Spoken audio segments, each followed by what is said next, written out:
नमस्कार दोस्तों। Good afternoon, good evening. कैसे हैं आप सभी लोग? उम्मीद करता हूं आप सभी लोग बिल्कुल टनाटन होंगे, जबरदस्त होंगे। मैं बता दूं, मैं भी बहुत बढ़िया हूं।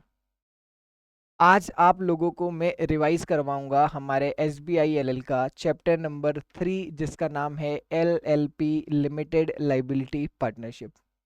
जैसा कि आप लोग जानते हैं, हमारे जो एस बी आई एल का फर्स्ट पार्ट है उसमें टोटल 13 चैप्टर्स हैं।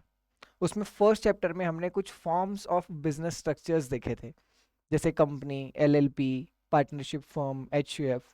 तो उन्हीं सब फॉर्म्स ऑफ बिजनेस को डिस्कस कर रहे हैं हम। तो उसी में हमने चैप्टर नंबर 2, जिसका रिवीजन आप लोगों के पास पहुंच चुका है, उसमें हमने डिस्कस किया था कि company form of business structure क्या होता है। उसी कड़ी में आज आगे बढ़ेंगे और आज हम समझेंगे कि एलएलपी क्या होती है, उसे कैसे इनकॉर्पोरेट करते हैं, और एलएलपी के बारे में बहुत सारी बातें। तो चलिए शुरू करते हैं, आप और मैं, वो खेल जिसका नाम है कौन पास होगा सीएस एग्जीक्यूटिव। चलिए 3, 2, 1 एंड हियर वी गो। ठीक है, नमस्कार सभी लोगों का। चलिए स्टार्ट करेंगे चैप्टर नंबर 3 से। तो देखिए, चैप्टर नंबर 3 का जो हमारा नाम है वो है लिमिटेड लाइबिलिटी पार्टनरशिप। तो देखिए, एलएलपी होता क्या है? ये एक टाइप ऑफ बिजनेस स्ट्रक्चर है जिसके अंदर पार्टनरशिप और कंपनी दोनों के बेनिफिट्स होते हैं। जिस तरीके से पार्टनरशिप के अंदर हमें फ्लेक्सिबिलिटी मिलती है मैनेजमेंट में, बिजनेस को मैनेज करने के लिए जितना फ्लेक्सिबल पार्टनरशिप है, तो वो फ्लेक्सिबिलिटी पार्टनरशिप की आ जाती है, और लिमिटेड लाइबिलिटी वाला बेनिफिट आ जाता है कंपनी का। इसीलिए हम क्या कहते हैं? हम बोलते हैं LLP is an advance version of partnership. It combines the benefit of partnership and bring benefit of company, that is limited liability. So we can say it is a type of business structure in which business is managed very much flexible in a way, just like the partnership, and comes with limited liability concept, just like in the case of company. ठीक है, तो देखिए LLP के अंदर क्या कुछ features होते हैं जो एलएलपी को एक attractive form of business structure बनाता है। क्यों कोई LLP form of business structure choose करेगा? तो देखिए चार बातें आ जाती है। दो तो हमने डेफिनेशन में ही पढ़ ली। सबसे पहला, फ्लेक्सिबिलिटी इन मैनेजमेंट। जिस तरीके से आप एक पार्टनरशिप फर्म को आसानी से चला सकते हैं, जैसे कि हमने क्या देखा है, मान लीजिए company form of business structure. तो company form of business structure को जनरली थोड़ा सा रिजिड माना जाता है। क्यों? क्योंकि कैसे गवर्न होती है, आर्टिकल ऑफ एसोसिएशन में जो रूल्स एंड रेगुलेशंस दिए हुए हैं उस तरीके से गवर्न होगी। बोर्ड रेजोल्यूशन आपको जगह जगह पास करना पड़ेगा। बट ऐसी कोई बात पार्टनरशिप फर्म में नहीं होती है, और वही बात एलएलपी में नहीं होती है। पार्टनर्स जो होते हैं वो डायरेक्टली बिजनेस को मैनेज करते हैं, जिस तरीके से उन्हें बिजनेस चलाना है वैसे चला सकते हैं। तो एक फ्लेक्सिबिलिटी मैनेजमेंट के अंदर आती है, जो एक एलएलपी को एक अच्छा विकल्प बनाती है कि हम LLP form of business structure को चूज करें। दूसरे नंबर पे बात आ जाती है लिमिटेड लाइबिलिटी की। तो देखिए, पार्टनर्स की लाइबिलिटी कैसी होगी? पार्टनर्स की लाइबिलिटी हो जाती है इसके अंदर लिमिटेड। जितना पैसा आप लोगों ने इंट्रोड्यूस किया था एज ए कैपिटल, सिर्फ उतना ही पैसे का नुकसान आप लोगों को हो सकता है। ये फायदा हमें company form of business structure में भी मिलता है, जो हमें एलएलपी के अंदर भी मिलता है। इसके अलावा एक अलग बात करें फीचर्स की, तो सेपरेट लीगल एंटिटी। इसका क्या मतलब है? तो देखिए, सेपरेट लीगल एंटिटी का मतलब यह है कि business and business owners are two different things. जैसे कंपनी के अंदर होता है कि कंपनी अलग है और मेंबर्स अलग है, वैसे ही एलएलपी के केस में होता है कि एलएलपी के पार्टनर्स अलग हैं और एलएलपी अलग है। क्यों? क्योंकि एलएलपी एक सेपरेट लीगल पर्सन है जो एलएलपी एक्ट 2008 के अंदर रजिस्टर्ड है। तो यहाँ पर क्या, एक सेपरेट लीगल एंटिटी। और जैसे ही सेपरेट लीगल एंटिटी हो जाती है, वैसे ही एलएलपी असेट होल्ड कर सकती है, लाइबिलिटी इनकर कर सकती है, किसी कॉन्ट्रैक्ट में एंटर कर सकती है। तो ये सारे फायदे एक सेपरेट लीगल एंटिटी होने की वजह से एलएलपी को मिल जाते हैं, जो एक पार्टनरशिप फर्म के केस में हमें अवेलेबल नहीं होता है। ठीक है, इसके अलावा कोई मिनिमम कैपिटल की रिक्वायरमेंट नहीं है। ऐसा नहीं है कि भैया 5 लाख रुपए की कैपिटल लगेगी तभी आप बिजनेस स्टार्ट कर सकते हो, या 10 लाख रुपए की कैपिटल लगेगी तभी बिजनेस स्टार्ट कर सकते हो। ऐसी कोई मिनिमम कैपिटल की रिक्वायरमेंट नहीं है। आप जितने पैसे से चाहें उतने पैसे से एलएलपी स्टार्ट कर सकते हैं, ठीक है। इसके बाद आता है इजी ट्रांसफरेबिलिटी ऑफ इंटरेस्ट। तो यहाँ पे इजी ट्रांसफरेबिलिटी ऑफ इंटरेस्ट से क्या मतलब है कि ट्रांसफर ऑफ ओनरशिप।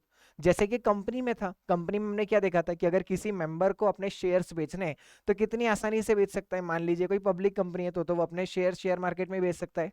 पर मान लीजिए पब्लिक कंपनी नहीं है, लिस्टेड कंपनी नहीं है, तो भी आप शेयर्स ट्रांसफर कर सकते हैं, बिजनेस ट्रांसफर कर सकते हैं। पर क्या सोल प्रोप्राइटरशिप में ऐसा होता है क्या? नहीं, सोल प्रोप्राइटरशिप में ऐसा नहीं होता है, आप बिजनेस नहीं बेच सकते।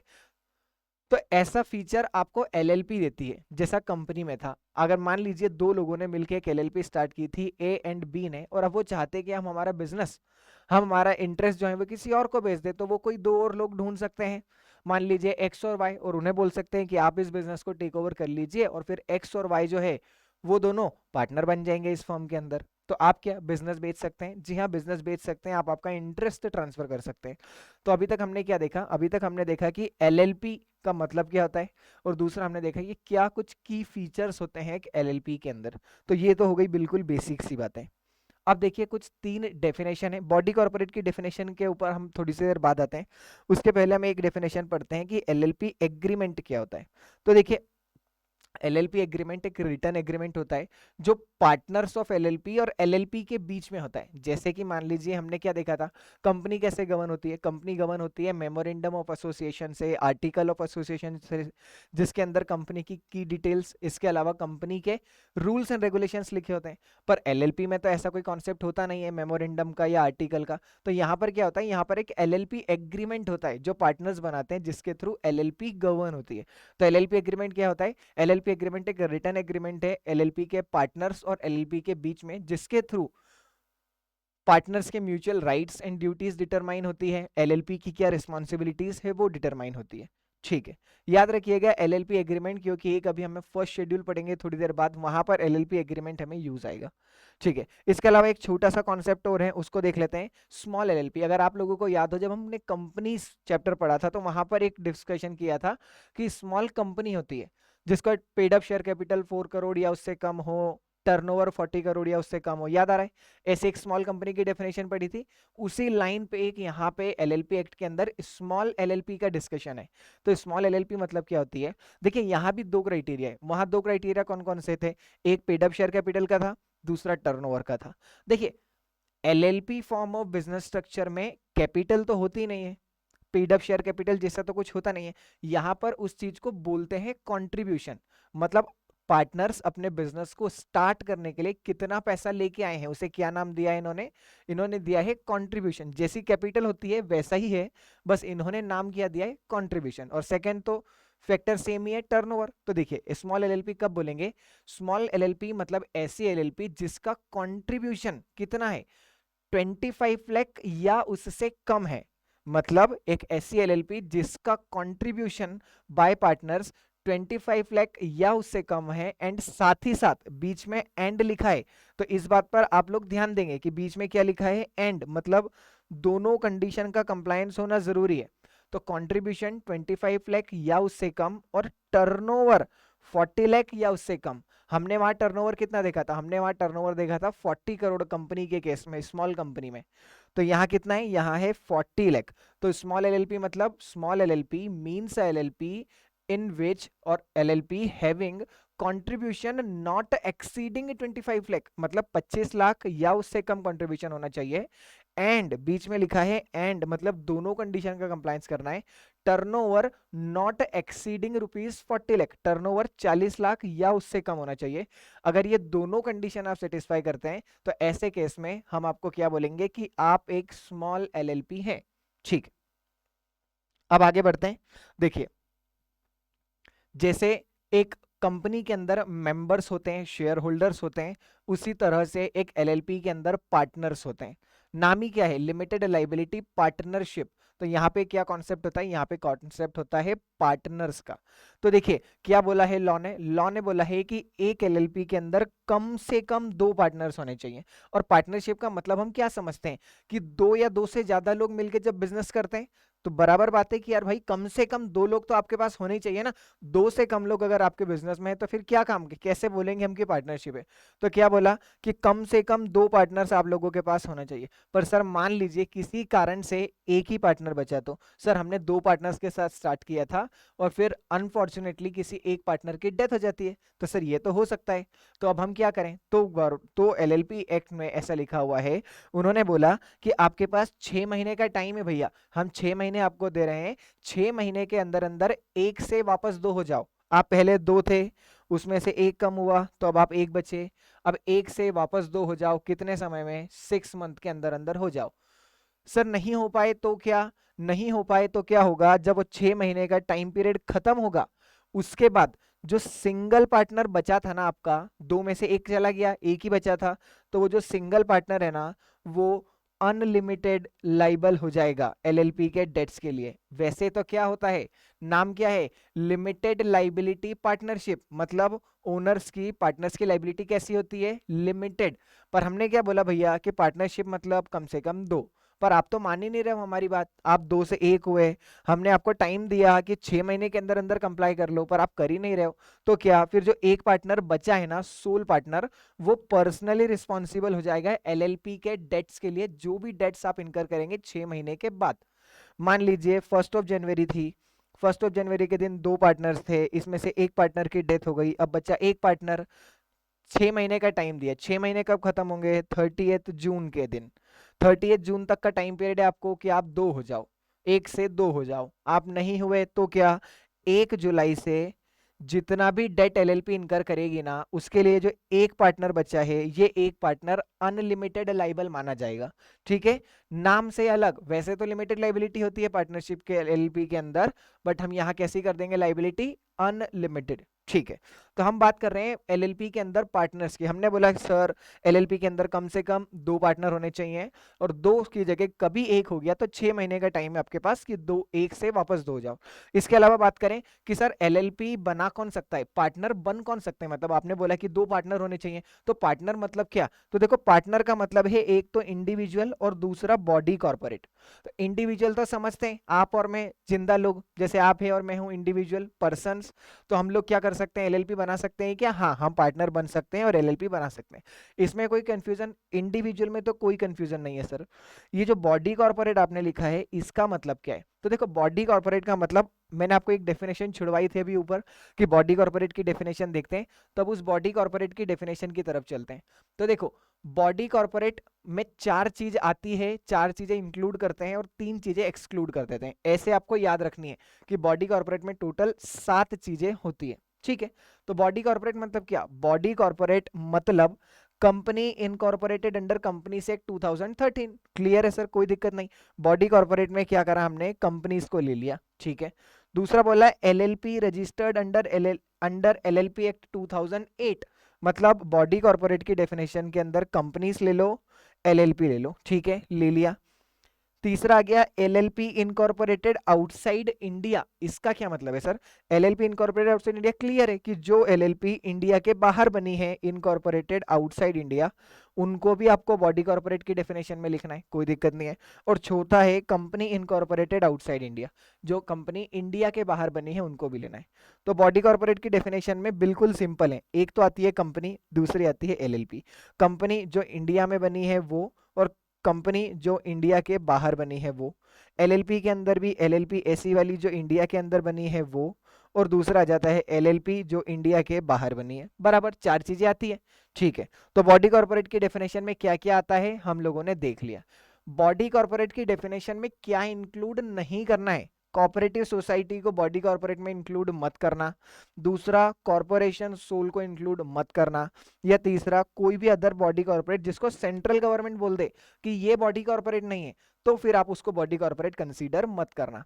तो क्या देखा हमने, हमने देखा कि बॉडी कॉर्पोरेट की डेफिनेशन में 4 चीजें आती है, company incorporated under companies act 2013, LLP incorporated under LLP act 2008, LLP incorporated outside India और कंपनी इनकॉर्पोरेटेड आउटसाइड इंडिया। चार चीजें आ गई और फिर तीन चीजें हमको हटानी है। कौन कौन सी? कोऑपरेटिव सोसाइटी को इंक्लूड नहीं करना है, कॉर्पोरेशन सोल को इंक्लूड नहीं करना है, और एनी अदर बॉडी कॉर्पोरेट जिसको सेंट्रल गवर्नमेंट बोल दे कि ये बॉडी कॉर्पोरेट नहीं है। सर इतनी ध्यान से हम बॉडी कॉर्पोरेट की डेफिनेशन को क्यों पढ़ रहे हैं? क्योंकि ऐसा हो सकता है कि आपको एग्जाम में डायरेक्ट ऐसा क्वेश्चन आ जाए that whether cooperative society is considered as body corporate under LLP Act 2008 comment. समझे आप क्वेश्चन में क्या बोल रहा हूं? कि क्या कोऑपरेटिव सोसाइटी एलएलपी एक्ट 2008 के अकॉर्डिंग बॉडी कॉर्पोरेट है क्या? तो आपको आंसर लिखना है नहीं। तो सिर्फ नहीं लिखने से नंबर मिलेगा क्या?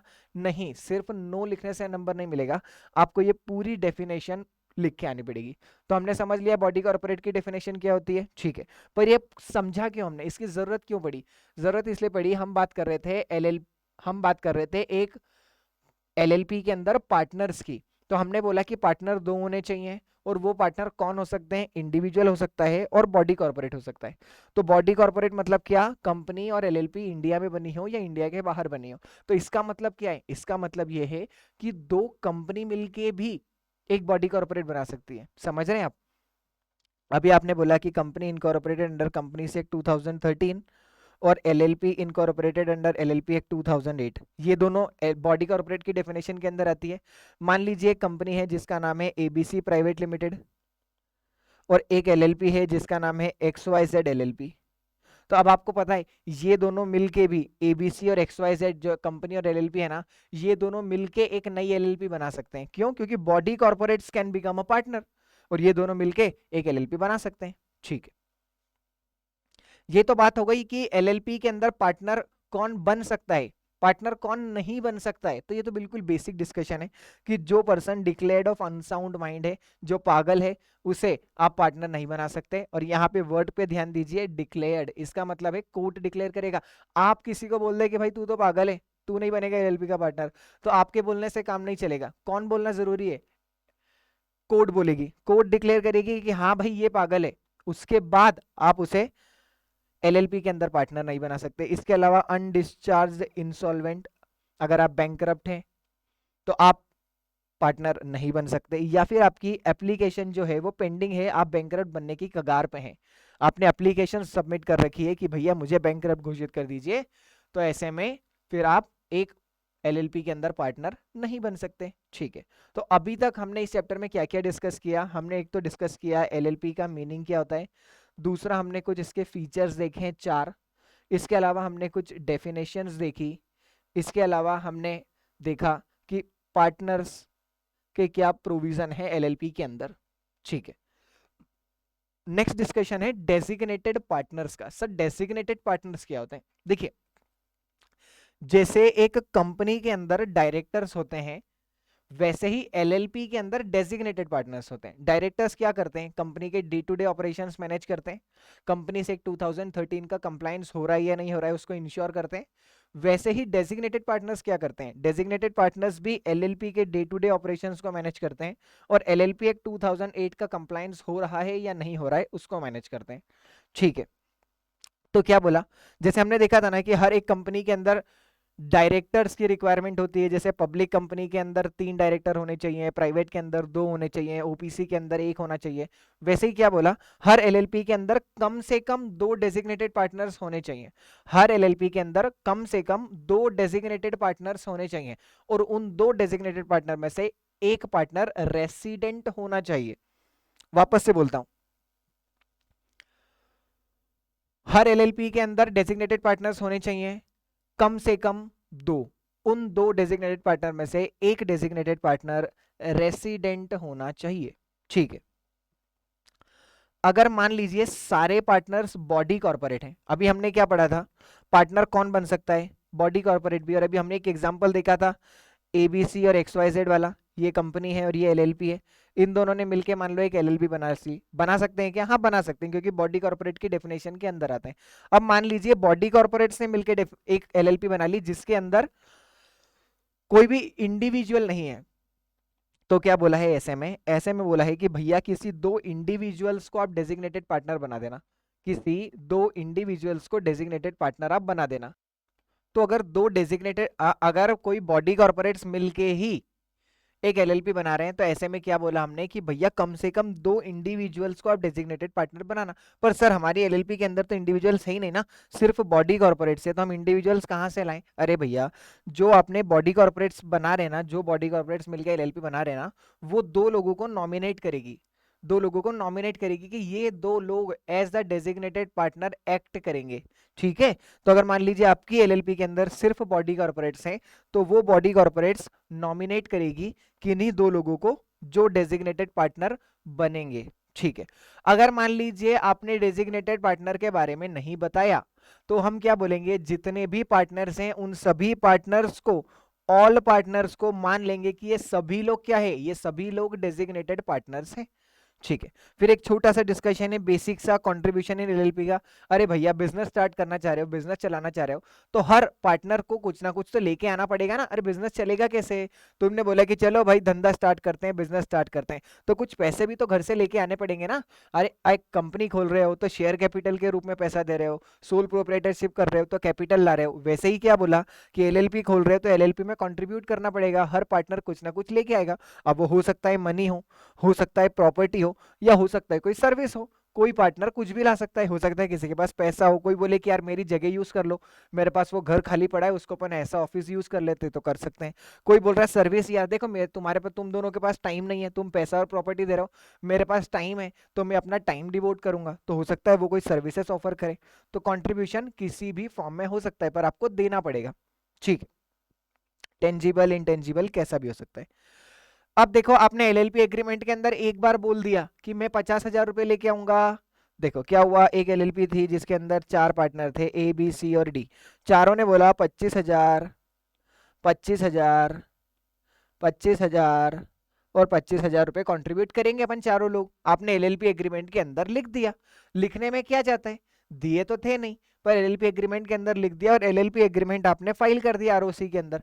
अब क्या हुआ, आपके एलएलपी एग्रीमेंट को देख के क्रेडिटर ने आपको उधार पे माल दे दिया। उसने बोला कि यार 1 लाख रुपए तो इनकी कैपिटल ही है, मेरा पैसा डूबेगा कैसे, मेरे तो 10,000 रुपए का उधार दिया है, इनकी 1 लाख रुपए की कैपिटल में से आ जाएगा। मान लो कभी कंपनी बंद भी हो गई, एलएलपी बंद भी हो गई, तो मेरे 10,000 रुपए तो मैं कॉन्ट्रीब्यूशन जो है इनका उसमें से निकाल लूंगा। बाद में पता चल रहा है कि आप लोगों ने अपना कॉन्ट्रीब्यूशन जमा ही नहीं किया, आप लोगों ने अपना कॉन्ट्रीब्यूशन जो है वो एलएलपी में डिपॉजिट ही नहीं किया, पर आपके एलएलपी एग्रीमेंट को देख के क्रेडिटर ने आपको पैसा दे दिया था। तो ऐसे में क्या बोला है, ऐसे में बोला है कि क्रेडिटर जो है ना, वो इन्फोर्स करा सकता है आपको कि वो पैसे अब आपको जमा करने ही पड़ेंगे।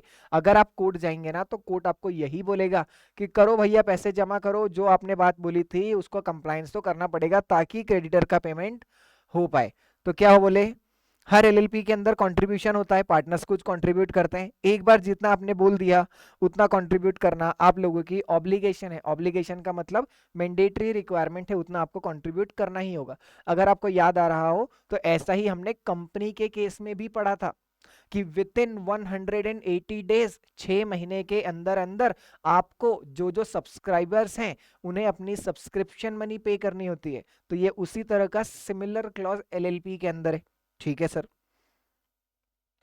एक बार फिर से आपको याद दिला दूं कहां तक का हमारा डिस्कशन हो गया है। एलएलपी का मीनिंग हम लोगों ने देखा, इसके बाद हमने देखी कुछ डेफिनेशंस, इसके बाद हमने देखी पार्टनर्स के बारे में बात, इसके बाद हमने देखा डेजिग्नेटेड पार्टनर्स क्या होते हैं, इसके बाद हम लोगों ने देखा कि एलएलपी के अंदर कंट्रीब्यूशन नाम की चीज क्या होती है। अब हम बात करेंगे एलएलपी इनकॉर्पोरेट किस तरह से की जाती है। जैसे हमने एक कंपनी इनकॉर्पोरेशन देखा था स्पाइस प्लस के थ्रू, अब हम देखेंगे कि एलएलपी कैसे इनकॉर्पोरेट होती है।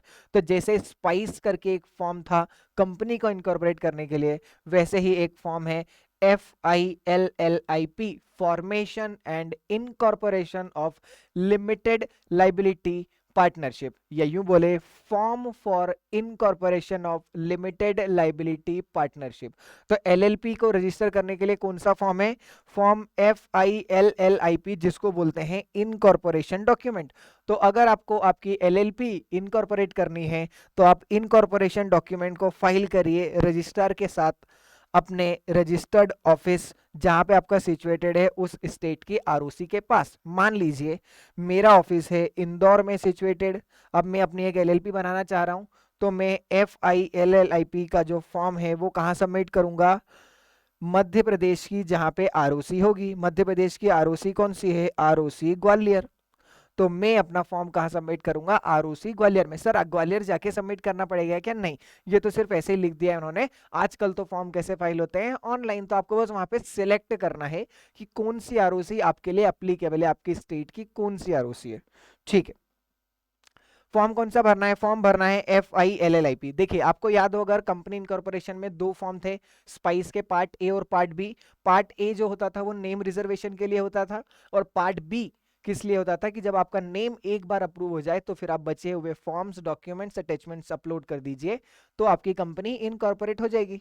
वैसे ही क्या बोला कि देखो नेम रिजर्वेशन के लिए या तो आप एक रन LLP करके फॉर्म होता है, रिजर्व यूनिक नेम LLP करके एक फॉर्म है, आप उसके थ्रू पहले नेम अप्लाई कर दीजिए, नेम अप्रूव हो जाए उसके बाद FILLIP फॉर्म भर दीजिए।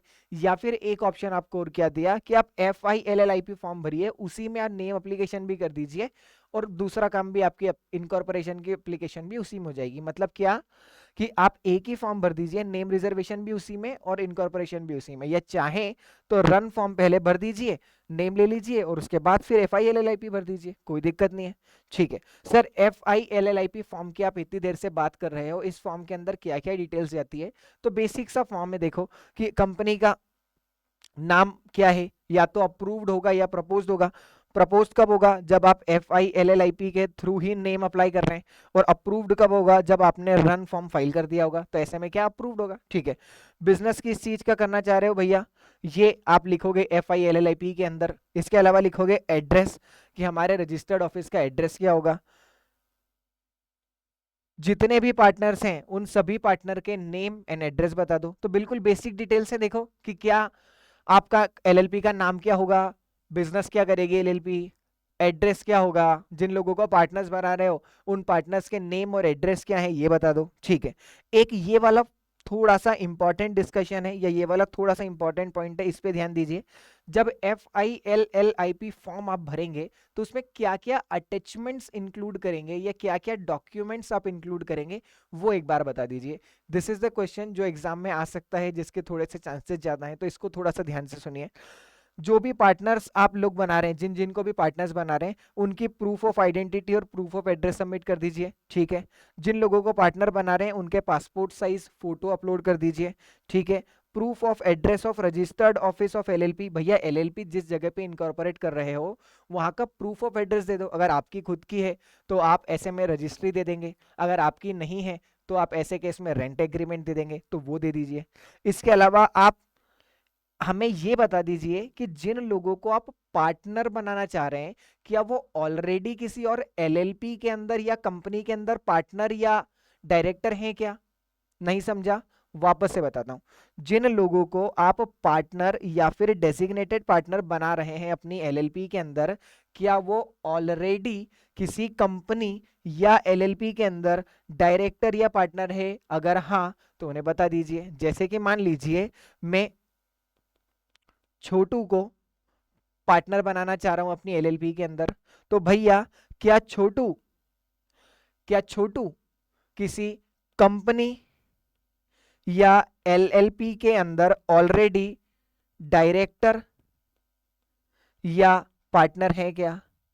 हो सकता है ना कि छोटू जो LLP अपन बना रहे हैं उसके अलावा पहले से ही किसी और LLP में पार्टनर हो, या पहले से ही किसी और कंपनी में डायरेक्टर हो। अगर ऐसा है तो बता दो भैया, छुपाने की क्या बात है। तो कितनी बातें बतानी। और इसके अलावा एक सब्सक्रिप्शन शीट होती है। सब्सक्रिप्शन शीट में क्या होता है कि हर पार्टनर है वो कितना amount as a contribution introduce कर रहा है, उसके रिगार्डिंग एक होती है सब्सक्रिप्शन शीट। तो क्या क्या डॉक्यूमेंट्स आपको फॉर्म FILLIP के अंदर इंक्लूड करना है?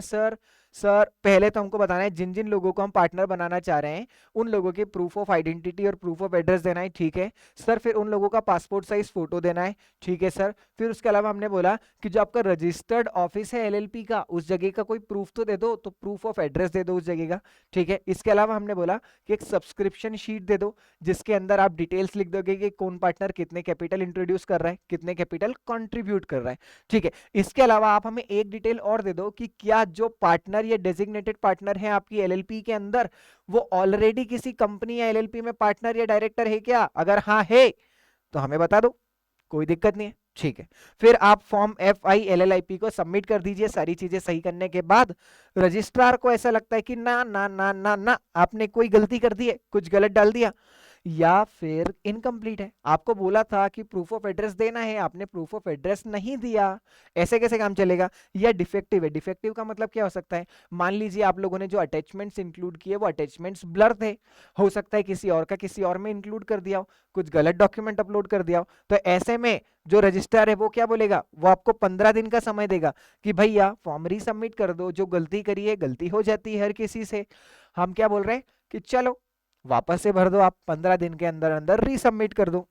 अरे भैया ऐसे कैसे नशे में हो कि वापस से गलत कर दिया? पर रजिस्ट्रार बोला कि कोई बात नहीं, मैं आपको एक मौका और देता हूं, फिर से 15 दिन देता हूं, वापस से सही करके ले आओ। मतलब क्या देख रहे हो आप, ये भी 2 मौके दे रहा है, पर आप मौके नहीं दे रहे हो किसी को, 2 मौके ये भी दे रहा है। रजिस्ट्रार भी क्या बोल रहा है? गलती कर दी, चलो कोई बात नहीं 15 दिन में कर दो, वापस से गलती कर दी, चलो फिर से 15 दिन देता हूं, ठीक है। फिर मान लेते हैं कि अब आप सही हो गए होंगे, आपने फॉर्म सही भर दिया है, जैसे ही डिफेक्ट सही हो गए होंगे, आरओसी आपको सर्टिफिकेट ऑफ इनकॉर्पोरेशन दे देगा और ऐसा मानेंगे कि आपकी एलएलपी इनकॉर्पोरेट हो चुकी है, ठीक है। तो एलएलपी इज इनकॉर्पोरेटेड। तो क्या प्रोसीजर था सर इनकॉर्पोरेशन ऑफ एलएलपी का? बिल्कुल सिंपल प्रोसीजर है सर। इनकॉर्पोरेशन डॉक्यूमेंट आपको फाइल करना है जिसका नाम है FILLIP, ठीक है। या तो सर आप नेम एप्लीकेशन रन फॉर्म के थ्रू कर सकते हैं, या चाहे तो फॉर्म FILLIP के अंदर ही कर दीजिए। FILLIP फॉर्म जो है सर, इसके अंदर क्या क्या डिटेल्स आएगी? तो इसके अंदर आपके एलएलपी का नाम आएगा, एड्रेस आएगा, रजिस्टर्ड ऑफिस आएगा, कितने लोगों को पार्टनर बना रहे हो ये आएगा, ठीक है। सर इसके साथ डॉक्यूमेंट्स क्या क्या अटैच होंगे? जिन लोगों को पार्टनर्स बना रहे हैं उनकी प्रूफ ऑफ आइडेंटिटी और प्रूफ ऑफ एड्रेस दे दो, जिन लोगों को पार्टनर्स बना रहे हैं उन लोगों का पासपोर्ट साइज फोटो दे दो, ठीक है। जिस जगह पे एलएलपी स्टार्ट कर रहे हैं वहां का कोई प्रूफ ऑफ एड्रेस तो दो, ओनरशिप का प्रूफ तो दो, अगर खुद की नहीं है तो रेंट एग्रीमेंट दो, ठीक है।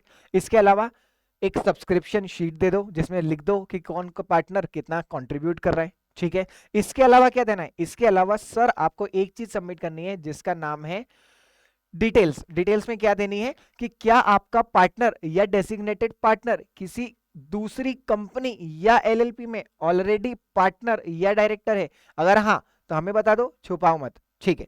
जब आप सारी बातें सही सही दे दोगे तो आपका फॉर्म जाएगा रजिस्ट्रार के पास, वो उसको चेक करेगा। एक गलती करी, आपको टाइम दिया 15 दिन, फिर से गलती कर दी, फिर से 15 दिन, फिर सही कर दिया, फॉर्म अप्रूव। वापस से गलती करी तो आपका FILLIP डिसरिगार्ड हो जाएगा, रिजेक्ट हो जाएगा, आपको एक न्यू एप्लीकेशन वापस से करनी पड़ेगी, ठीक है। तो ये हमने क्या देख लिया? हमने देख लिया इनकॉर्पोरेशन ऑफ एलएलपी भी हम लोगों का खत्म हो गया। क्या बात है सर, आगे बढ़ते हैं।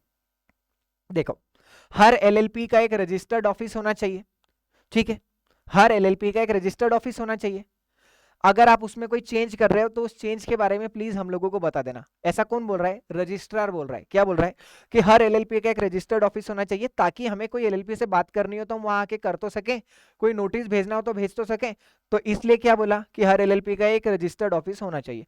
अगर आप उसमें चेंज कर रहे हो तो वो चेंज का नोटिस प्लीज आप हम लोगों को दे देना। अगर आपने चेंज का नोटिस नहीं दिया हम लोगों को तो क्या है, तो हम लोग ऐसा मानेंगे कि फिर आपका ऑफिस का एड्रेस चेंज नहीं हुआ है, ठीक है। तो क्या हुआ? हर एलएलपी का एक रजिस्टर्ड ऑफिस होना चाहिए ताकि वहां पे उसके साथ कम्युनिकेशन कर सकें।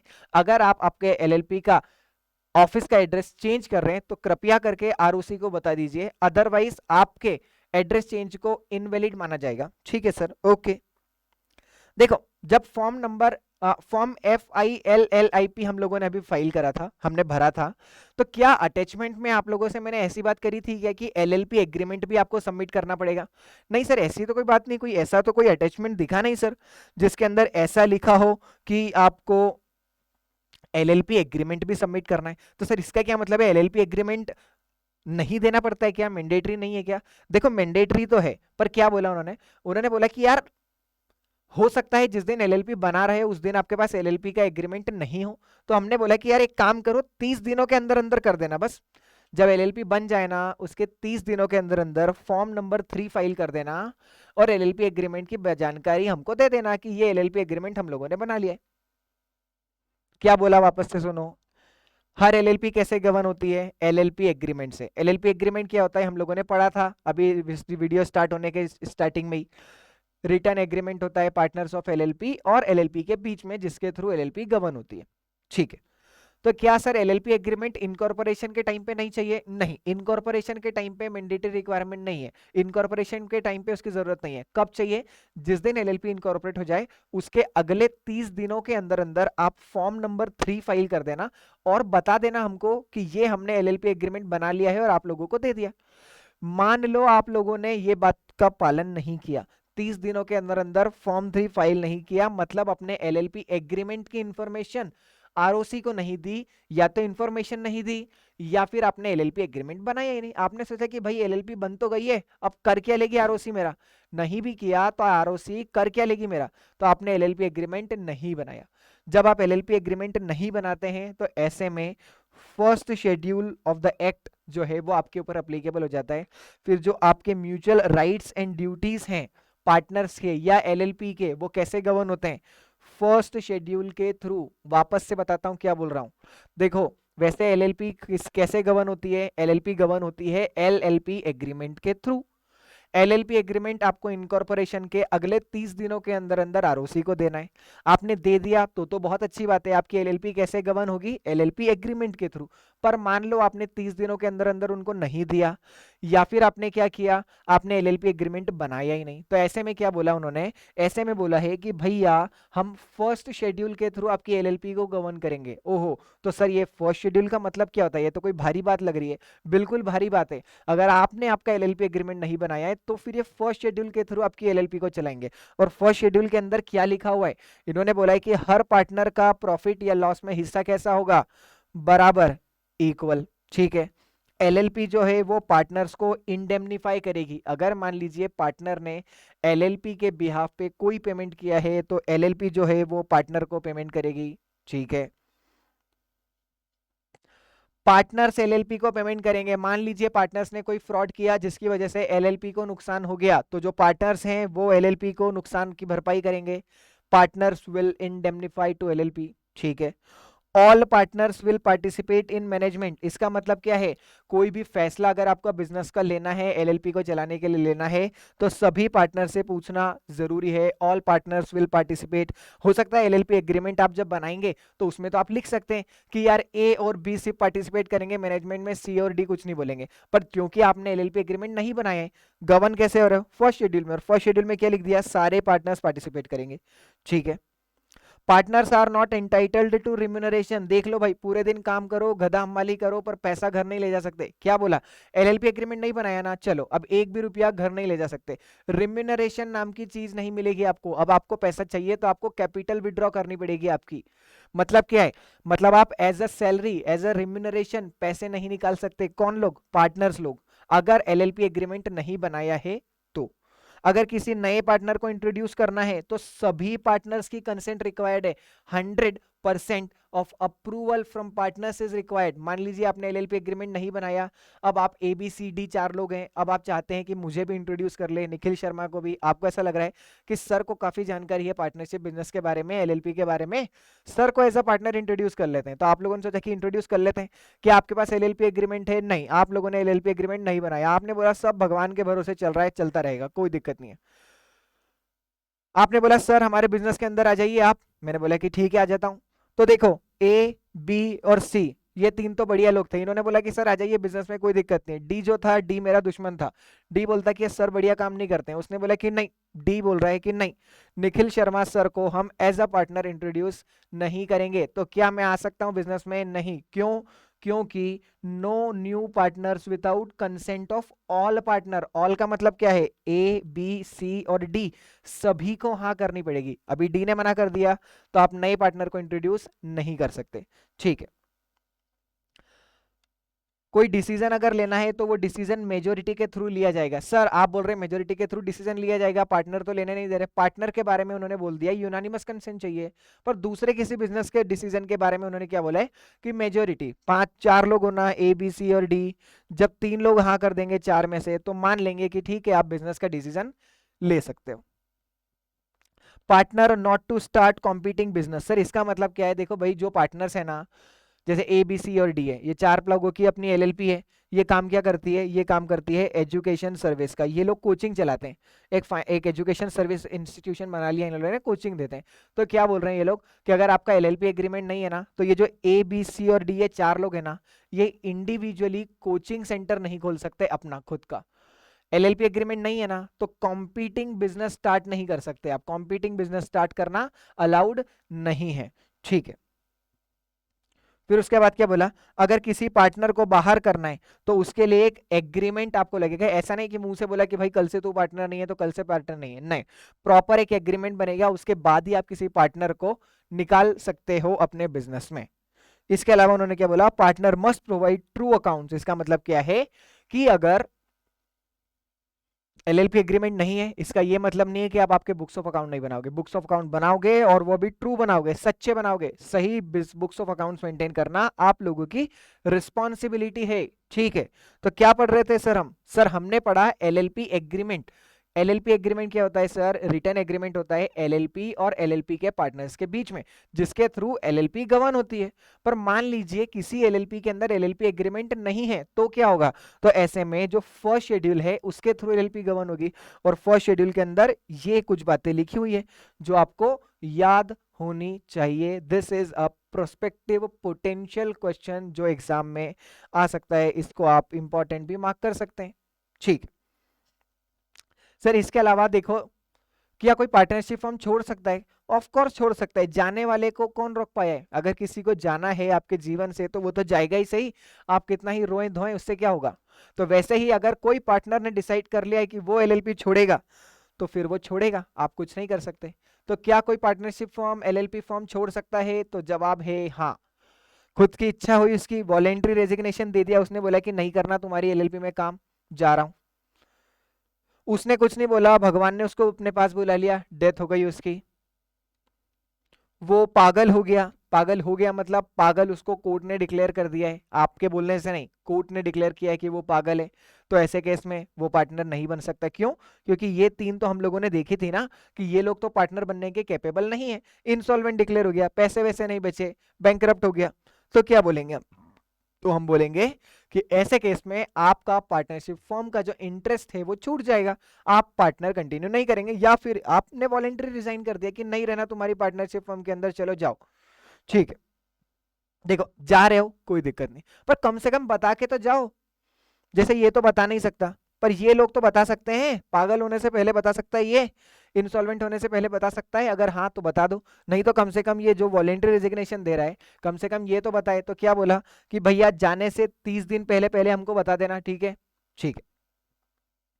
अरे जा रहे हो जाओ, कोई दिक्कत नहीं। मान लो आज तारीख क्या है? आज तारीख है 1 जनवरी 2024, ठीक है। 1 जनवरी 2024 को जा रहे हो, जाओ, नहीं रोक रहे तुमको।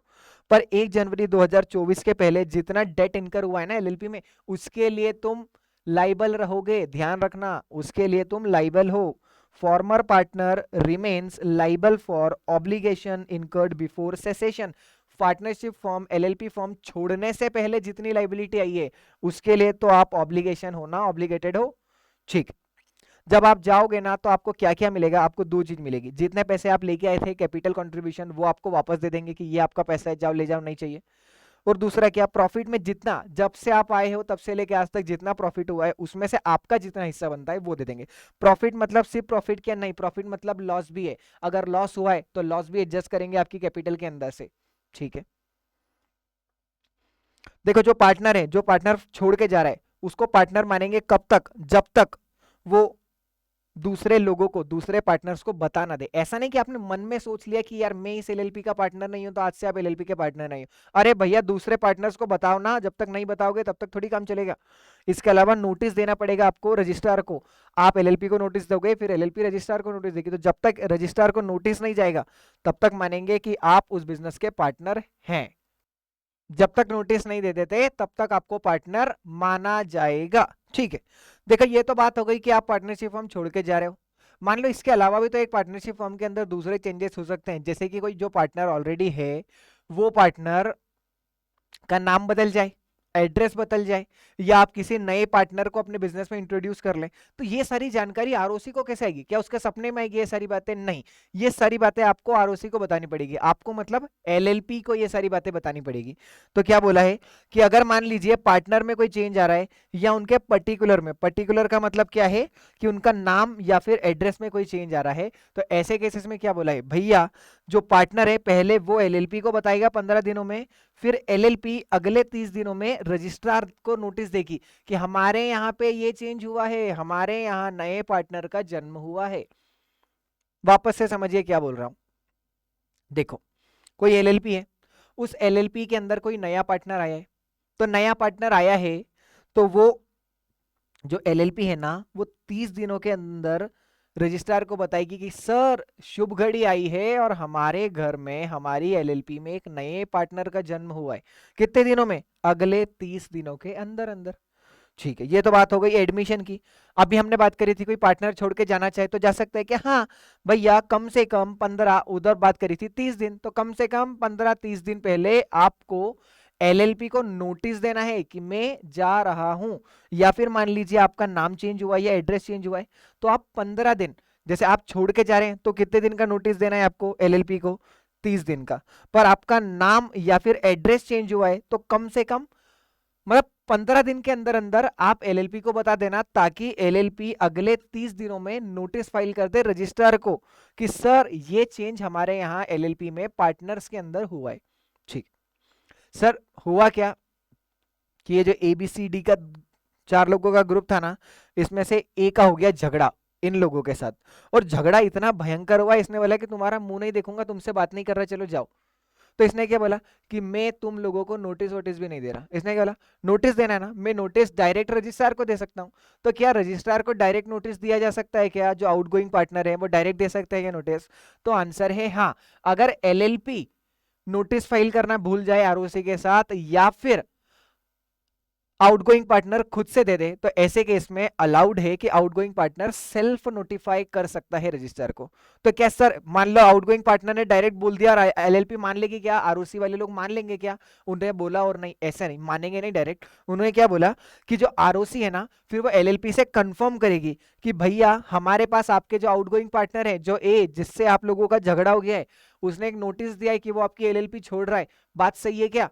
आपको हाँ या ना का जवाब देना है। अगर 15 दिनों में आपने हाँ या ना का जवाब नहीं दिया तो आरओसी मान लेगी कि ठीक है वो पार्टनर गया, वो पार्टनर ने वो वाली एलएलपी फर्म को छोड़ दिया है। समझ में आया?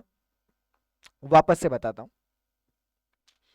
जो आउटगोइंग पार्टनर है क्या वो खुद से आरओसी को बता सकता है? तो आंसर इज यस, वो खुद से आरओसी को बता सकता है। कि आरओसी उसके बोलने से मान लेगी? नहीं, आरओसी उसके बोलने से नहीं मानेगी। आरओसी एलएलपी से कंफर्म करेगी कि भैया आपके आउटगोइंग पार्टनर ने हमको नोटिस दिया है कि वो आपकी एलएलपी छोड़ रहा है, हाँ या ना में जवाब दो। 15 दिन का समय है, आपने हाँ या ना में जवाब दे दिया तो बहुत अच्छी बात है। नहीं दिया तो 15 दिन के बाद आरओसी जो है वो मान लेगी कि हाँ भाई ये पार्टनर चला गया है। और मान लेने से क्या होगा? मान लेने से जिस दिन आरओसी ने मान लिया कि वो पार्टनर चला गया है, उस दिन के बाद से जो भी डेट होगा एलएलपी का, उसमें वो पार्टनर ए का कोई भी रोल नहीं होगा, वो शेयर नहीं करेगा। ठीक है? ठीक। सर हम क्या पढ़ रहे हैं? आपको याद दिला दूं, हम लोग कर रहे हैं एलएलपी नाम का एक चैप्टर, जिसके अंदर अभी तक हमने पढ़ा मीनिंग, उसके बाद हमने पढ़े उसके कुछ फीचर्स, उसके अलावा हमने पढ़ी डेफिनेशन, फिर हमने अगले डिस्कशन किया कि पार्टनर्स कौन हो सकते हैं, फिर हमने एक बात करी डेजिग्नेटेड पार्टनर्स के बारे में, फिर हमने उसके अलावा बात करी सर कॉन्ट्रीब्यूशन नाम की चीज़ क्या होती है, फिर हमने बोला कि एक एलएलपी को इनकॉर्पोरेट करना है तो कैसे कर सकते हैं, फिर हमने बोला कि एक एलएलपी का रजिस्टर्ड ऑफिस होना चाहिए, फिर हमने उसके बाद बोला कि सेसेशन ऑफ पार्टनरशिप, मतलब कोई अगर पार्टनरशिप फॉर्म एलएलपी फॉर्म छोड़ के जाना चाहे तो जा सकता है क्या? तो हाँ, उसकी बातें हम अभी तक यहाँ तक कर रहे थे। ठीक है, तो ये डिस्कशन खत्म हुआ। अब एक अलग सेगमेंट का डिस्कशन आता है। ये क्या बोलते हैं कि देखो भैया, वैसे तो लाइबिलिटी कैसी होती है एक एलएलपी के अंदर? लिमिटेड होती है सर, नाम में ही क्या लिखा हुआ है?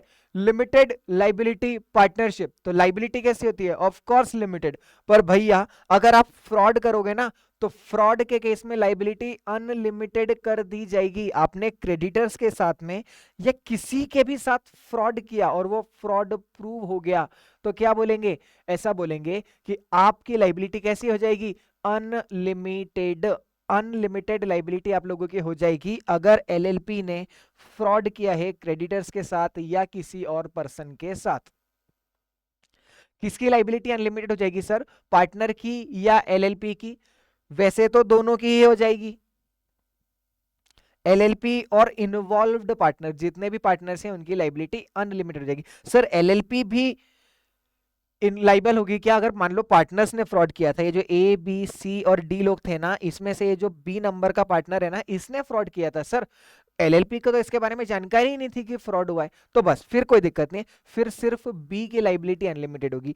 ए सी डी और एलएलपी इन लोगों की लाइबिलिटी अनलिमिटेड नहीं होगी अगर ये आप प्रूव कर पाए कि आपका कोई रोल नहीं था। साथ ही साथ क्या बोला है, अगर आप लोगों ने कोई फ्रॉड किया है तो ऐसे केस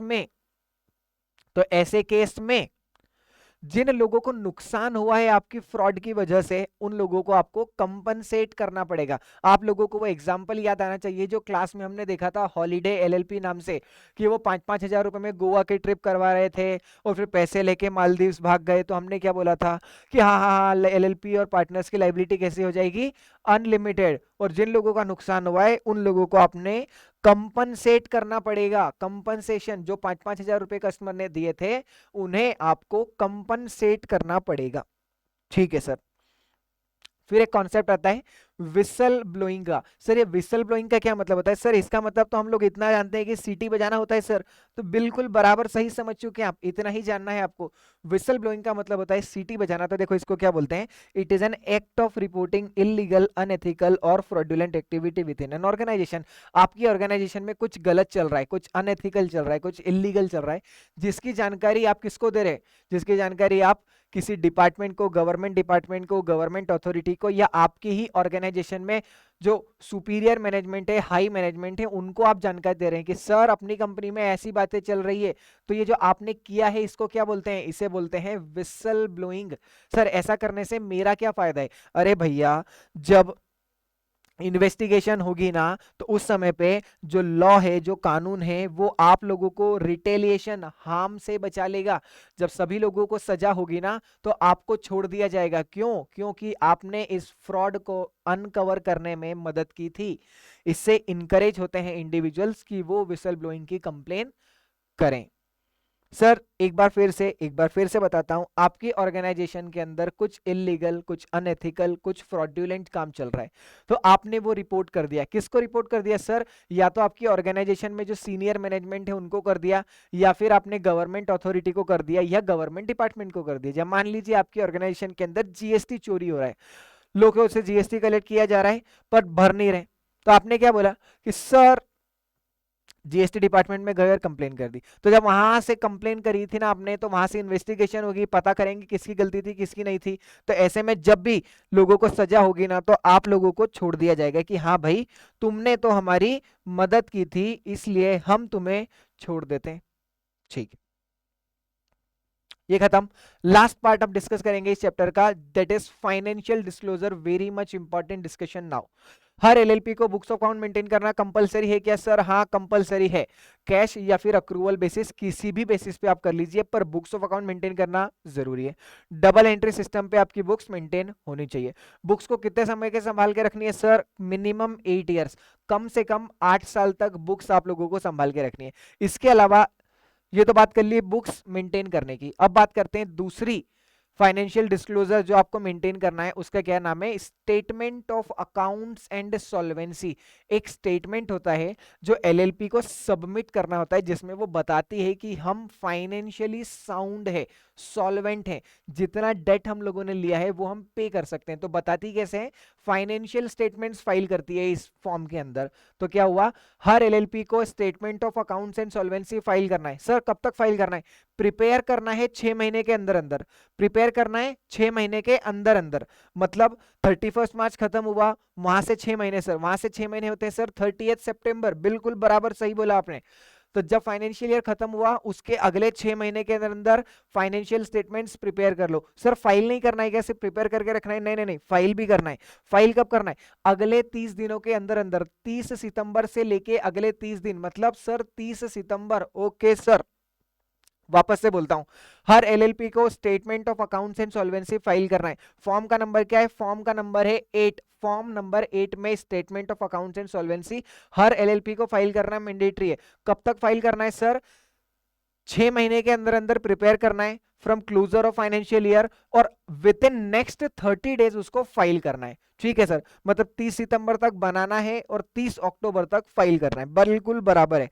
तो अभी तक हमने 2 बात देखी, हर एलएलपी को बुक्स ऑफ अकाउंट मेंटेन करना कंपलसरी है और हर एलएलपी को statement of accounts and solvency file करना कंपलसरी है। फिर हमने बोला कि देखो यार, कुछ एलएलपीस ऐसी भी होती है जिनके ऊपर ऑडिट की रिक्वायरमेंट होती है, उनको ऑडिट कराना पड़ता है। तो सर ऑडिट कब कराना पड़ता है? क्या हर एलएलपी को कराना है? नहीं नहीं, सबको नहीं कराना है। आपको तब कराना है अगर आपका टर्नओवर 40 लाख या उससे ज्यादा है। ओके, मान लीजिए मेरा टर्नओवर 45 लाख है, तो क्या मुझे ऑडिट कराना पड़ेगा? जी हाँ, जवाब है हाँ। टर्नओवर इज 40 लाख और मोर। सर मेरा टर्नओवर 40 लाख ही है, तो भी ऑडिट कराना पड़ेगा क्या? आंसर इज यस, 40 लाख पे भी टर्नओवर 40 लाख पे भी ऑडिट करवाना पड़ेगा। या फिर और टर्नओवर के बीच में क्या दिया हुआ है? और का मतलब है दोनों में से एक भी कंडीशन कंप्लाइंस हो गई तो ऑडिट कराना पड़ेगा। सर और में लिखा क्या है? और में लिखा है कंट्रीब्यूशन 25 लाख या उससे ज्यादा है। ठीक है, हर एलएलपी को ऑडिट कराना पड़ेगा अगर उसका टर्नओवर 40 लाख या उससे ज्यादा है, या फिर उसका कंट्रीब्यूशन 25 लाख या उससे ज्यादा है। ऐसे केस में क्या बोला है? ऐसे केस में एलएलपी को ऑडिट कराना पड़ेगा। ठीक है, दोनों में से एक भी कंडीशन का कंप्लायंस हो गया तो आपको ऑडिट करवाना पड़ेगा। ठीक, ऑडिट कौन करेगा सर? ऑफ कोर्स ऑडिट मैं करूंगा, एक chartered accountant in practice audit करेगा। ठीक है सर, जो ऑडिटर है उसे अपॉइंट कौन करता है? भैया डेजिग्नेटेड पार्टनर। हमने शुरू में डिस्कस किया था ना, डेजिग्नेटेड पार्टनर का काम क्या होता है? Complying with LLP act 2008 rules. तो एलएलपी के अंदर जो भी रूल्स दिए हुए हैं उनका कंप्लायंस किसको इंश्योर करना है? डेजिग्नेटेड पार्टनर को। तो जो डेजिग्नेटेड पार्टनर है वो एक एलएलपी के अंदर ऑडिटर का अपॉइंटमेंट करेंगे। ठीक है सर, सर कब अपॉइंट करेंगे? देखो, अगर आपका फर्स्ट ईयर ऑफ इनकॉर्पोरेशन है, आप एलएलपी इसी साल बने, तो क्या बोला? फाइनेंशियल ईयर खत्म होना उसके पहले पहले कभी भी कर लो, भले 31 मार्च के दिन कर लो, कोई दिक्कत नहीं है। फाइनेंशियल ईयर 31 मार्च को खत्म हो रहा है ना, 31 मार्च के दिन ही कर लो, भले ही कोई दिक्कत नहीं, क्योंकि आपका फर्स्ट ईयर है, हम आपको बोल रहे हैं कभी भी कर लो। ठीक है सर, फर्स्ट ईयर नहीं है, सब्सीक्वेंट ईयर से, तो क्या करना है? कम से कम 30 दिन पहले कर देना प्लीज। 30 दिन कहां से सर? देखो, 31 मार्च के दिन आपका फाइनेंशियल ईयर खत्म हो रहा है ना, इसके 30 दिन पहले मतलब 1 मार्च के दिन, 1 मार्च तक ऑडिटर अपॉइंट कर लेना यार, है इससे ज्यादा लेट मत करना। Okay sir.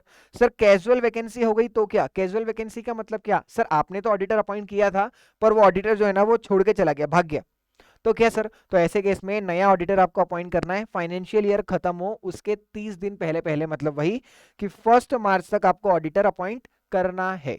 ठीक, क्या ऑडिटर छोड़ के जा सकता है? कि हाँ, ऑफ कोर्स जा सकता है। एक रिटर्न में नोटिस देते हैं एलएलपी के रजिस्टर्ड ऑफिस पे कि मैं छोड़ रहा हूं तुम्हारी एलएलपी, जो करना है वो कर लो, और फिर वो जा सकता है, बिल्कुल जा सकता है। ठीक, देखो, अगर आपने कोई नॉन कंप्लाइंस किया, किस बात का सर? हमने तो कोई नॉन कंप्लाइंस नहीं किया, मैं बताता हूं। आपको बोला था ना बुक्स ऑफ अकाउंट मेंटेन करने का, मेंटेन नहीं करी क्या? हाँ नहीं करी, तो 25,000 से लेके 5 लाख तक का पेनल्टी लगेगी। किसके ऊपर? एलएलपी के ऊपर। ठीक है, और जो पार्टनर्स हैं उनके ऊपर लगेगी 10,000 से लेके 1 लाख रुपए तक की, हर पार्टनर के ऊपर। ओके, भारी पेनल्टी लग गई है, तो बिल्कुल भारी है। क्या बोल रहे हैं? अगर आपने बुक्स ऑफ अकाउंट मेंटेन नहीं करी तो पेनल्टी लगेगी कितनी? एलएलपी के ऊपर 25,000 से 5 लाख, और पार्टनर के ऊपर 10,000 से लेके 1 लाख। ठीक है, इसके अलावा आपको एक बात और बोली थी, statement of accounts and solvency file करना है। कब तक? 30 अक्टूबर तक फाइल करना है। नहीं कर पाए, 100 रुपीज पर डे की लेट फीस लगेगी। ओके, 100 रुपीज पर डे, दिन प्रतिदिन बढ़ती जाएगी, दिन प्रतिदिन, पल पल बढ़ेगी। जैसे पल पल भाव बढ़ रहा है, वैसे ही इसकी पल पल लेट फीस आपकी 100 रुपए से हर दिन बढ़ती जाएगी। जो मैक्सिमम कितनी हो सकती है? एलएलपी के लिए 1 लाख रुपए और पार्टनर के लिए 50,000 रुपए। ठीक है सर, क्या क्या बात कर ली सर? वापस से याद दिलाता हूं आपको। फाइनेंशियल डिस्क्लोजर के अंदर सबसे पहले हमने बोला हर एलएलपी को बुक्स ऑफ अकाउंट मेंटेन करनी है, 8 साल तक प्रिजर्व करनी है। इसके अलावा हमने बात करा कि फॉर्म नंबर 8 में statement of accounts and solvency file करना है, प्रिपेयर करना है 30 सितंबर तक, फाइल करना है 30 अक्टूबर तक। ठीक है, एलएलपी को ऑडिट कराना पड़ेगा अगर टर्नओवर 40 लाख या उससे ज्यादा है और कंट्रीब्यूशन 25 लाख या उससे ज्यादा है तो। ठीक है, इसके अलावा हमने बात करा कि अगर नहीं कर पाए तो पेनल्टी के प्रोविजंस पढ़ लिए। इसके अलावा एक लास्ट और फाइनेंशियल डिस्क्लोजर जिसको मेंटेन करना है एलएलपी को, उसका है एनुअल रिटर्न। हर एलएलपी को एक एनुअल रिटर्न फाइल करना है। एनुअल रिटर्न फॉर्म नंबर कौन सा है? Form number 11। जैसे हर एलएलपी को एक फॉर्म नंबर 8 में statement of accounts and solvency file करना है, वैसे ही फॉर्म नंबर 11 के अंदर एनुअल रिटर्न फाइल करना हर एलएलपी को मैंडेटरी है। कब तक फाइल करना है सर? 60 दिनों के अंदर अंदर फाइल करना है। ओके, 60 दिनों के अंदर अंदर फाइल करना है। ठीक है, फाइनेंशियल ईयर खत्म हुआ 31 मार्च के दिन। 60 दिन कब खत्म हो रहे सर? 30 मई। 30 मई, 30 मई के दिन, उसके पहले पहले आपको फॉर्म नंबर 11 में एनुअल रिटर्न फाइल करना है हर एलएलपी को, एवरी एलएलपी। ठीक है, एनुअल रिटर्न के अंदर बिल्कुल बेसिक डिटेल्स होती है। दो मेन डिटेल्स जो होती है वो आपको याद होनी चाहिए कि कंट्रीब्यूशन कितना है और इसके अलावा आपका टर्नओवर कितना है। सर ये क्यों ध्यान रखना है? देखो क्या होता है ना कि जब आपका एनुअल रिटर्न फाइल करते हो ना, तो उस एनुअल रिटर्न के साथ एक सर्टिफिकेट जाता है, एक सर्टिफिकेट अटैच होता है। सर्टिफिकेट क्या बोलता है कि सर्टिफिकेट से वैलिडेट होता है कि जो एनुअल रिटर्न आप फाइल कर रहे हैं वो सही है या नहीं। तो वो जो सर्टिफिकेट है ना, उसको साइन कौन करेगा? उसको साइन करेगा कंपनी सेक्रेटरी इन प्रैक्टिस, मतलब आप लोग। Company secretary in practice sign करेगा कब? अगर टर्नओवर 5 करोड़ या उससे ज्यादा है और कंट्रीब्यूशन 50 लाख या उससे ज्यादा है, दोनों में से एक भी कंडीशन का कंप्लाइंस हो गया तो। सर समझ में नहीं आया, थोड़ा सा तेज हो गया, मैं वापस से बताता हूं। हर एलएलपी को एक एनुअल रिटर्न फाइल करना है। हाँ फाइल करना है। कौन से फॉर्म में सर? फॉर्म नंबर 11 में। कितने दिन में सर? 60 दिनों के अंदर अंदर बराबर। जो एनुअल रिटर्न जाता है ना, उसके साथ एक सर्टिफिकेट भी अटैच करना आता है। तो सर्टिफिकेट पे किसकी साइन आएगी? कंपनी सेक्रेटरी की साइन आएगी अगर टर्नओवर 5 करोड़ या उससे ज्यादा है। टर्नओवर 5 करोड़ या उससे ज्यादा है, या फिर कंट्रीब्यूशन 50 लाख से ज्यादा है। क्या बोला मैंने? अगर कंपनी सेक्रेटरी को फॉर्म साइन करना पड़ेगा, सर्टिफिकेट साइन करना पड़ेगा अगर टर्नओवर 5 करोड़ से ज्यादा है या कंट्रीब्यूशन 50 लाख से ज्यादा है, तो ऐसे केस में कंपनी सेक्रेटरी को साइन करना पड़ेगा। पर सर हमारी तो दोनों कंडीशन कंप्लायंस नहीं हो रही। टर्नओवर जो है वो 4 करोड़ ही है और जो कंट्रीब्यूशन है वो 20 लाख ही है, मतलब हम दोनों में ही पार नहीं हो रहे हैं। तो कोई बात नहीं, फिर ऐसे केस में जो डेजिग्नेटेड पार्टनर है ना वही साइन कर देगा, कोई समस्या वाली बात नहीं है। बिल्कुल बराबर। एनुअल रिटर्न की बात कर रहे हैं, फॉर्म नंबर 11 में हर एलएलपी को 60 दिनों के अंदर अंदर एनुअल रिटर्न फाइल करना है। एनुअल रिटर्न के साथ एक सर्टिफिकेट जाएगा जिसको साइन करेगा कंपनी सेक्रेटरी अगर टर्नओवर 5 करोड़ से ज्यादा है या कंट्रीब्यूशन 50 लाख से ज्यादा है तो। अदरवाइज डेजिग्नेटेड पार्टनर साइन कर देगा, कोई समस्या नहीं।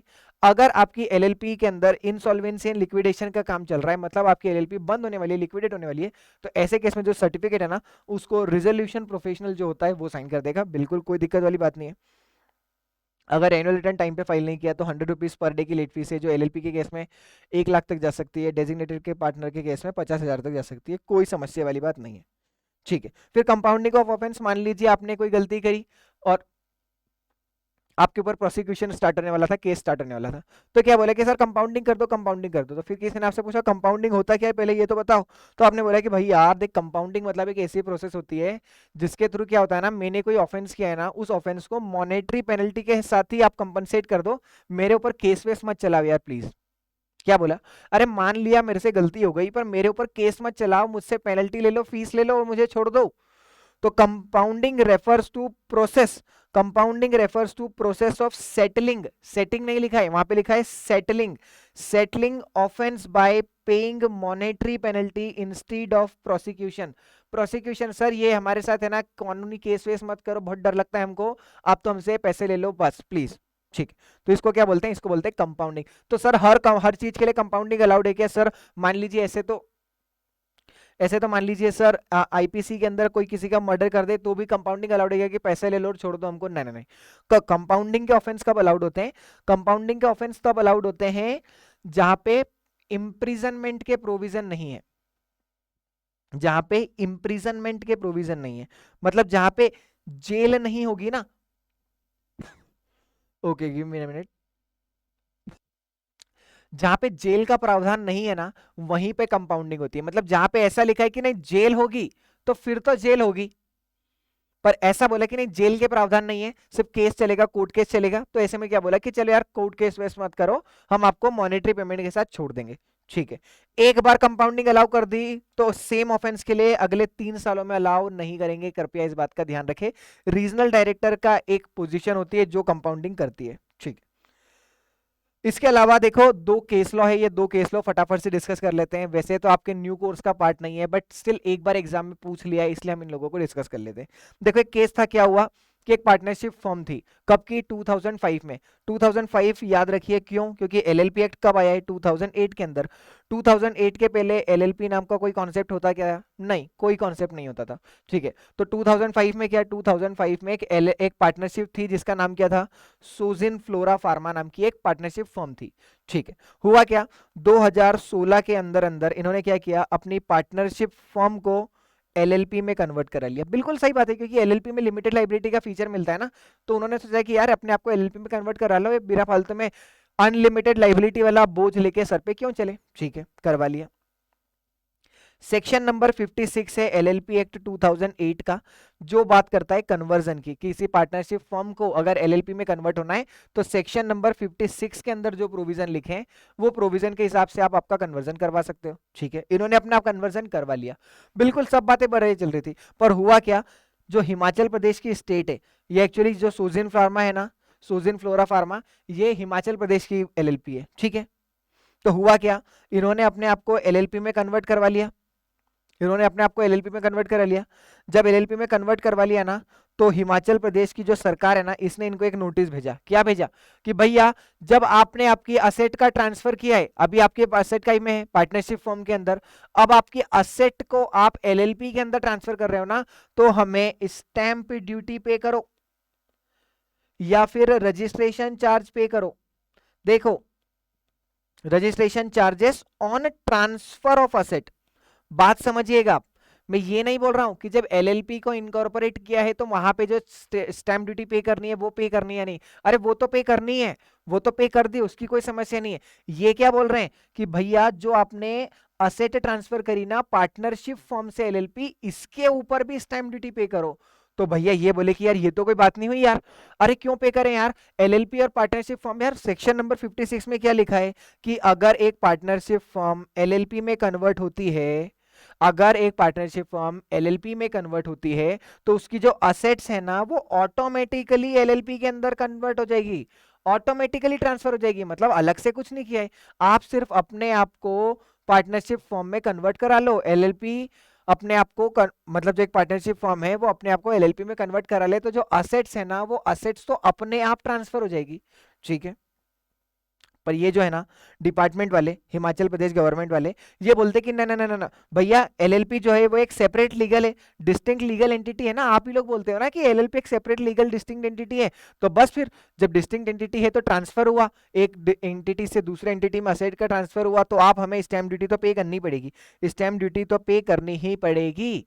तो इन्होंने बोला कि नहीं ऐसा नहीं होगा। दोनों लड़ते लड़ते कहाँ चले गए? दोनों लड़ते लड़ते चले गए सुप्रीम कोर्ट के अंदर, और वहां पे सुप्रीम कोर्ट के जज ने बोला कि नहीं भैया नहीं, जो एलएलपी बोल रही है वो बात सही है, हिमाचल प्रदेश की जो गवर्नमेंट है ना वो गलत बोल रही है। अरे भैया जब लिखा है सेक्शन 56 के अंदर कि एलएलपी में असेट्स ऑटोमेटिक ट्रांसफर हो जाएगी पार्टनरशिप फॉर्म की कन्वर्जन के बाद में, तो फिर वो आप उसको ऐसे कैसे ट्रांसफर बोल सकते हो? So it will not constitute transfer, और इसलिए हमने बोला कि जो डिमांड दी थी ना आपने हिमाचल प्रदेश वालों ने, इसको रिजेक्ट कर दिया सुप्रीम कोर्ट ने। ठीक, तो ये पहला केस लॉ था। केस लॉ का नाम एक बार देख लीजिए, केस लॉ का नाम क्या है? सोजिन Flora Pharma LLP versus State of Himachal Pradesh. ठीक है, क्या सर इसी नाम से क्वेश्चन आएगा? अगर आएगा तो नहीं, ऐसा नहीं आएगा। वो आपको बोलेंगे कि एबीसी नाम के तीन पार्टनर हैं जो एबीसी एलएलपी चला, एबीसी पार्टनरशिप फॉर्म है, इन्होंने अपने आप को एलएलपी में कन्वर्ट करा लिया है। फिर दिल्ली गवर्नमेंट जो है, दिल्ली गवर्नमेंट ने इनको एक नोटिस भेजा है कि आपको ट्रांसफर पे स्टैंप ड्यूटी पे करनी पड़ेगी। तो आपको आपके दिमाग से सोचना है कि अच्छा अच्छा अच्छा, ये तो इस केस लॉ से रिलेटेड है और यही बात कर रहा है, तो इस केस लॉ का रेफरेंस देना है और लिखना है कि नहीं नहीं ये ट्रांसफर नहीं है और स्टैंप ड्यूटी पे करने की जरूरत नहीं है। ठीक है, दूसरा एक केस लॉ क्या है? स्वर्ण पद में consulting LLP versus union of India. Union of India मतलब सेंट्रल गवर्नमेंट।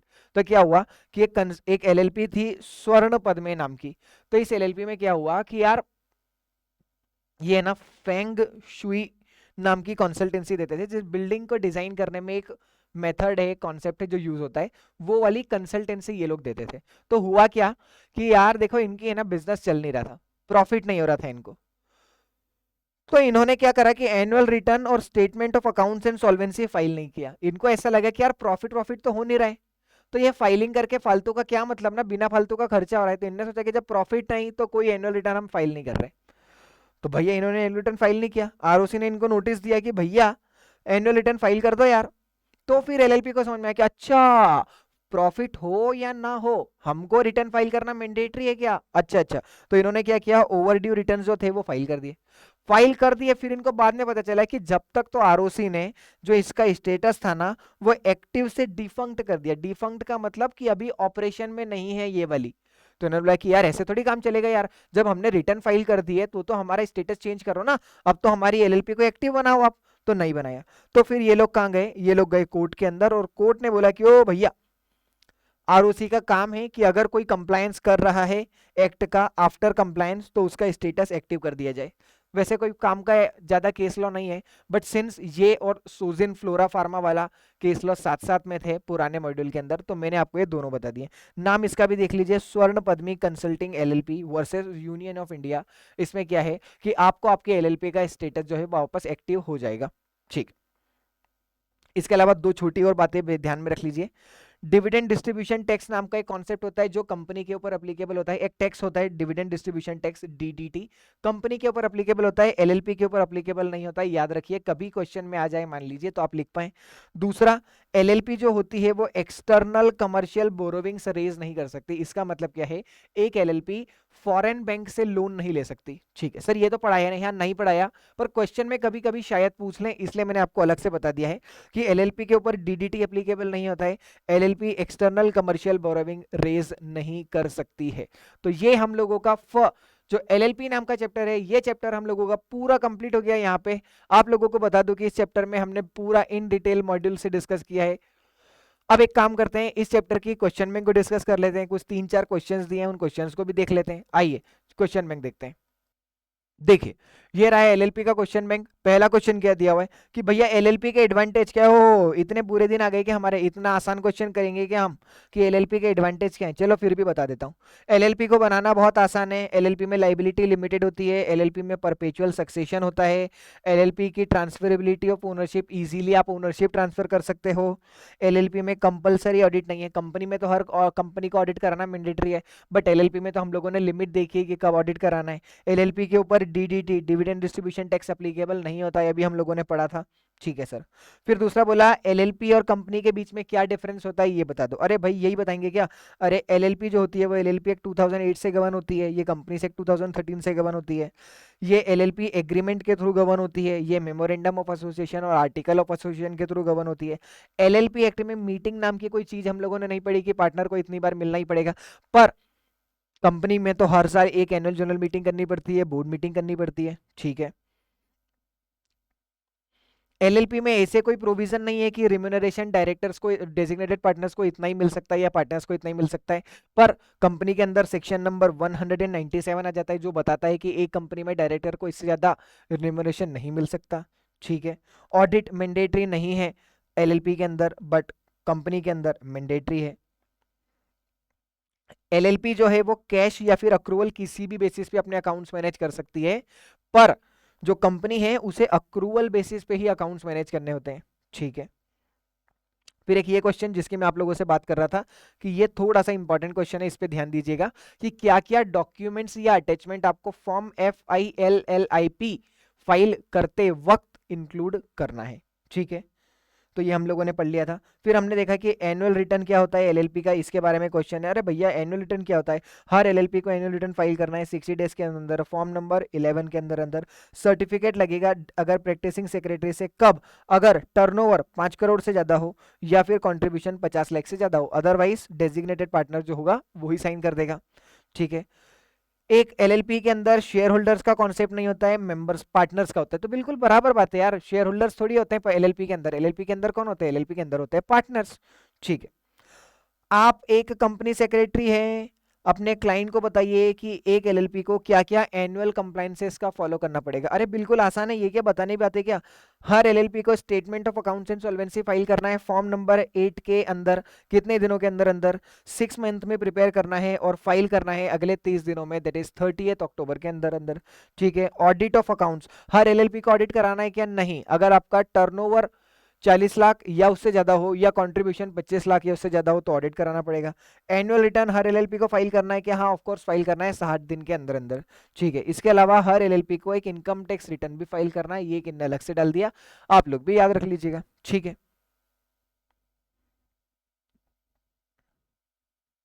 ठीक है। अब एक question number 7, this is last question. देखो इसमें क्या बोल रहा है, आर्यन एंड आरव की एक एलएलपी है जिसका टर्नओवर कितना है 45 लाख। कृपया ध्यान दीजिए इस पे, टर्नओवर 45 लाख। ठीक है, कंट्रीब्यूशन कितना है, कंट्रीब्यूशन है सर 30 लाख। ठीक है, अब आपसे कुछ एडवाइस पूछ रहे हैं, क्या डिविडेंड डिस्ट्रीब्यूशन टैक्स अप्लीकेबल है एलएलपी के ऊपर, नहीं। हम लोगों ने अलग से पढ़ा था, एलएलपी के ऊपर डिविडेंड डिस्ट्रीब्यूशन टैक्स अप्लीकेबल नहीं होता है। क्या एलएलपी को ऑडिट कराना पड़ेगा, कारण बताओ। हाँ एलएलपी को ऑडिट कराना पड़ेगा, क्यों। एलएलपी को ऑडिट कराना पड़ता है अगर उसका टर्नओवर 40 लाख या उससे ज्यादा हो या कंट्रीब्यूशन 25 लाख या उससे ज्यादा हो। इस क्वेश्चन के अंदर टर्नओवर भी 45 लाख है और कंट्रीब्यूशन भी 30 लाख है, दोनों ही लिमिट को पार कर गया ये तो ऑडिट तो मैंडेटरी करना पड़ेगा। Both the criteria has been fulfil, तो ऑडिट तो करवाना पड़ेगा। ठीक है, क्या एलएलपी एबीसी लिमिटेड नाम की फॉरेन बैंक से लोन ले सकती है, तो नहीं। हम लोगों ने पढ़ा था अलग से, जो एलएलपी होती है वो एक्सटर्नल कमर्शियल बोरोविंग, मतलब फॉरेन बैंक से लोन नहीं ले सकती है। तो यहाँ पे यही लिखा है limitation in ECB, LLP are not allowed to raise external commercial borrowing. ये ओल्ड सिलेबस का क्वेश्चन है, पुराने सिलेबस में एलएलपी में ये पॉइंट्स कवर होते थे, अभी के मॉड्यूल में नहीं है। बट मैंने ये क्वेश्चन रखा हुआ है कि इन केस मान लीजिए कभी उनकी मर्जी हुई और आपने उनसे आपसे पूछ लिया तो आप इसका जवाब दे पाए। ठीक है, non filing of financial statement, मान लीजिए आपने फाइनेंशियल स्टेटमेंट फाइल नहीं किए तो क्या हो सकता है। अरे भैया 100 रुपीज पर डे और मैक्सिमम 1 लाख एलएलपी के लिए और पार्टनर के लिए 50,000 हम लोगों ने पेनल्टी पड़ी थी। ठीक है, इसी के साथ हमारा chapter number 3 LLP limited liability partnership का कॉम्प्रिहेंसिव कंप्लीट रिवीजन यहाँ पे खत्म हुआ। कैसा लगा आप सभी लोगों को कृपया कमेंट में बताइए। And that's it for the day guys, I hope you all enjoyed it. Thank you, bye bye.